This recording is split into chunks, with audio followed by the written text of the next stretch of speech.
আমিও লাইনে ছিলাম, আমার এক্সাম ছিল, ভাইবা ছিল, ভাইবা দিতে গেছি, ভাইবা দিয়ে আসে আবার যেখানে ছিলাম ওখানে দাঁড়াইছি।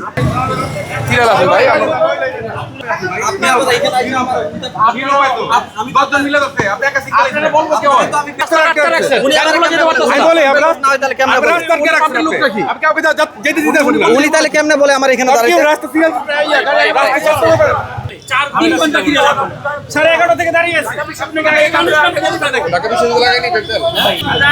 আমি লাইনেই ছিলাম, আমি পেট্রোলারের সাথে কথা বলে গেছিলাম, পেট্রোল পাম্পের লোকের সাথে। আমি ঘুরে আসে আবার এখানে যেখানে ছিলাম ওখানে দাঁড়াইছি, এই লাইনেই ছিলাম।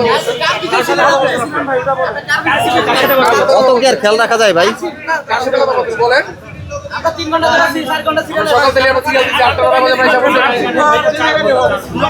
আমিও লাইনে ছিলাম, আমার এক্সাম ছিল, ভাইবা ছিল, ভাইবা দিতে গেছি, ভাইবা দিয়ে আসে আবার যেখানে ছিলাম ওখানে দাঁড়াইছি। তোমাদের কথা বলতেছে কথা কি বলেন নাই, 4 ঘন্টা লেগে গেছে এই লাইনে আসার জন্য আপনার।